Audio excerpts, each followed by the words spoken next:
12ই মের আগেই মাধ্যমিকের ফল প্রকাশের সম্ভাবনা। আমাদের সঙ্গে রয়েছে প্রতিনিধি সোমরাজ। সোমরাজ, বিস্তারিত জানতে চাইবো, কি খবর রয়েছে? দেখো, মাধ্যমিক পরীক্ষার ফল প্রকাশ 12ই মের আগেই হচ্ছে, তা এক প্রকার ইঙ্গিত দিয়ে দিলেন মধ্যশিক্ষা পর্ষদের সভাপতি রামানুজ গঙ্গোপাধ্যায়। যেটা পর্ষদ সূত্রে জানা যাচ্ছে, মে মাসের প্রথম সপ্তাহেই মাধ্যমিকের ফল প্রকাশ হবে।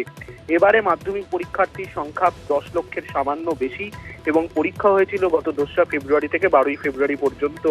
সেক্ষেত্রে 90 দিনের সময়সীমা শেষ হচ্ছে আগামী 12ই মে।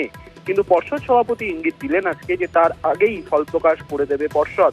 যদিও দেশ জুড়ে লোকসভা ভোট চলছে, কিন্তু সেক্ষেত্রে লোকসভা ভোট চললেও মাধ্যমিকের ফল প্রকাশে কোনো আইনগত বাধা নেই বলেই পর্ষদ সভাপতি রামানুজ গঙ্গোপাধ্যায় এদিন দাবি করেন। তিনি সাংবাদিক সম্মেলন একটি করেছেন এসএসসি নিয়ে এবং সেইখানেই তাকে প্রশ্ন করাতে তিনি বলেন যে ফল প্রকাশে তাদের কাছে কোনো আইনত বাধা থাকছে না। সেক্ষেত্রে এখন ফল প্রকাশের চূড়ান্ত পর্ব চলছে, অর্থাৎ প্রস্তুতি চলছে পর্ষদের। যে কোনো দিনই আনুষ্ঠানিকভাবে ঘোষণা করে দেওয়া হবে দিন। তবে যেটা পর্ষদ সূত্রে জানা যাচ্ছে, মে মাসের প্রথম সপ্তাহেই মধ্যশিক্ষা পর্ষদ এবারের মাধ্যমিকের ফল প্রকাশ করবে।